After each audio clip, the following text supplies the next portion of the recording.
Hi, I'm Casey, and I have a crush on food. And today I have a crush on pilaf. Rice pilaf is a household favorite, and it's actually kind of a family recipe of my husband's. And I've watched my sweet mother-in-law and my father-in-law make it a few times. And I probably don't have it exactly right, but I've kind of come up with my own way to make it. It's a great side for a lot of different meats, and I'm going to show you how to make it today. So I have a nice saucepan here, and it's on a medium heat. And the first thing we're going to do is put 2 tablespoons of butter in the pan. Yeah. So that's what I'm going to do first. There we go. Let that melt. Once the butter's melted, you're going to put about 1/3 cup of finely chopped onions in the pan. And give it a good stir. Make sure you coat all of the onions with the butter. You're just going to cook it maybe for a minute until they get just barely translucent. They're going to cook a little bit more when we add some of the other ingredients. So just keep stirring them until they're a little translucent.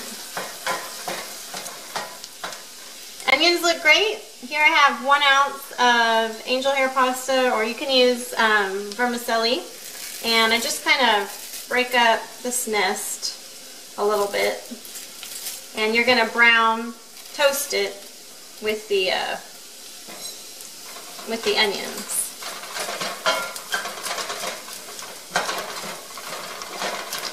Again, just coat it with butter and let it sit for a couple minutes until you notice that the noodles have turned brown a little bit. Alright, so the vermicelli or the pasta started to get a little bit toasted. You're going to put 1 cup of long grain rice in the pot and just stir it. Again, make sure all the rice gets coated with the butter that's left. If for some reason you notice that there's not a lot of butter in there, not enough to coat all the rice, you can always add a little bit more. And you're just going to toast the rice. It kind of turns white. The heat turns it white, and it kind of smells a little toasty, and that's good. That's going to give you a nice flavorful rice. And you see how the onion is turning kind of brown, and your pasta is going to keep turning brown too while you toast the rice. So really, 30 seconds or so for the rice. Whoops. Up to a minute. And so the next step is going to be the chicken broth. The pot's ready for the chicken broth. I got 2 cups of lower sodium chicken broth here, which I heated up in the microwave just for 2 minutes.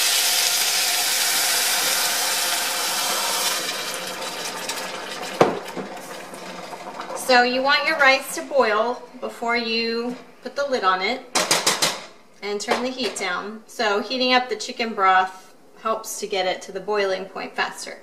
I'm going to put 1/2 teaspoon of ground cinnamon in here. And I'm just going to shake some salt and pepper in. That's what I usually do. The cinnamon you can eyeball too. I usually do that, but I just put a little bit of salt and pepper, maybe a little bit more salt. And it's already boiling, so just give it a nice stir so you can distribute all of the seasonings. You're going to put the lid on it, turn the heat down to low, and it's going to cook for 15 minutes. Alright, my pilaf is done. The timer has gone off, and I'm going to share a little secret with you. For perfect rice, when it's done cooking, turn the burner off and just let it sit. Leave the lid on, don't stir it, don't touch it, don't look at it. You can leave it for up to an hour, and it'll be nice and fluffy when you're ready to serve it. This pilaf goes great with chicken, steak, it's a roast beef. It's a really great side dish, so I hope you try it. Super easy, and I hope you like it.